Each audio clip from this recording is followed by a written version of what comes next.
এই পৃথিবীতে প্রত্যেক মানুষের জীবনেই ভালোবাসা আসে।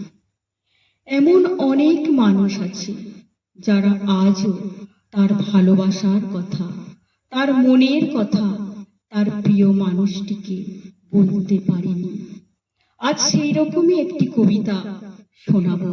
কবিতার নাম নীরব ভালোবাসা। নিষেধ রাতে তারায় তারায় আমার মন যে পথ হারায়, শরতের পূর্ণিমাতে বলবো তোমার কানে কানে, মিষ্টি সুরে বোঝাবো তোমায় আমার গানে গানে।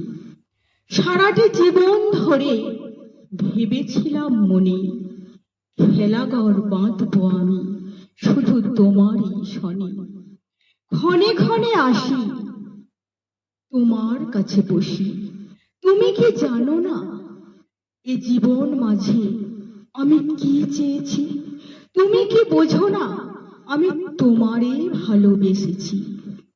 আজ তোমার দুয়ারে এসে বোঝাতে চেয়েছি বারংবার, আমি তোমায় ভালোবেসে শুধু তোমারেই চেয়েছি বারবার। ভেবেছিলাম আজ সকাল হলে সেই কথাটি তোমায় যাব বলে। আমার এই স্বরচিত কবিতাটি যদি আপনাদের ভালো লেগে থাকে তাহলে অবশ্যই একটি লাইক ও সাবস্ক্রাইব দিয়ে চ্যানেলটিকে এগিয়ে নিয়ে যেতে সাহায্য করবেন। যদি ইনস্টাগ্রাম থেকে দেখেন অবশ্যই ফলো করবেন।